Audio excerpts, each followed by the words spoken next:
जो है ना अलंकार के बारे में चर्चा कर रहे हैं। देखिए पहले जो है हमने अलंकार के बारे में चर्चा की थी। कौन कौन से अलंकार तो होते हैं, पहले अलंकार की परिभाषा, फिर शब्दालंकार की चर्चा कर रहे थे।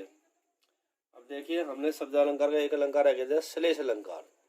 जब कोई शब्द वाक्य प्रयुक्त होकर दो या दो से अधिक अर्थों का बोध कराकर पूरी वाक्य को विशिष्ट अर्थ प्रदान करने में सक्षम होता है, अर्थात दो या दो से अधिक भिन्न भिन्न अर्थ दे, तो वहाँ श्लेष अलंकार होता है। उदाहरण देखिए, सुब्रन को ढूंढे फिरत कवि व्यभिचारी चोर।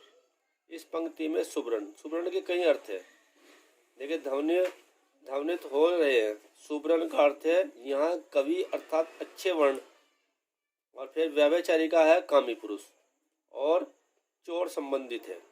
जैसे कवि सुब्रन अर्थात अच्छे वर्ण को, अच्छे शब्दों को ढूंढता है, व्यभिचारी सुब्रन अर्थात गौरी को ढूंढता है, चोर सुब्रन अर्थात स्वर्ण को ढूंढता है। अतः यहाँ श्लेष अलंकार है। देखिए तीन अर्थ अलग अलग हो गए।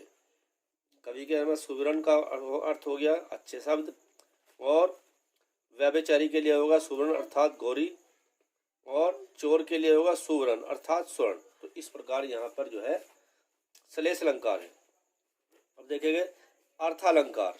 जहाँ अर्थ के द्वारा चमत्कार उत्पन्न होता है वहाँ अर्थालंकार होता है। जहाँ शब्दों के द्वारा चमत्कार उत्पन्न हो वहाँ शब्दालंकार कहते हैं। तो इसका है उपमा। जब वाक्य में समान धर्म के आधार पर एक वस्तु की समानता अथवा तुलना अन्य वस्तु से की जाए, जहाँ समानता है तुलना होगी वहाँ पर जो है उपालंकार होता है।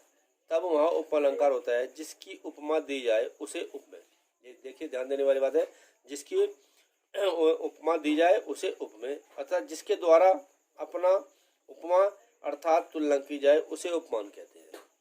उपमेय और उपमान, उपमेय और उपमान की समानता प्रदर्शित करने के लिए सादृश्य वाचक शब्दों का प्रयोग किया जाता है। देखिए उदाहरण देखिए, मुख मयंक सम मंजू मनोहर। इस काव्य पंक्ति में मुख जो है मुख उपमेय है, तथा चंद्रमा अर्थात मयंक उपमान है, और मनोहर जो है वह समान धर्म है, तथा सम देखिए ये छूट गया था, ये ऊपर है, सम जो है वह सादृश्य वाचक शब्द होने से उपमा अलंकार परिपुष्ट हो रहा है। इस प्रकार आज हमने श्लेष अलंकार और उपमा अलंकार के बारे में चर्चा की। धन्यवाद।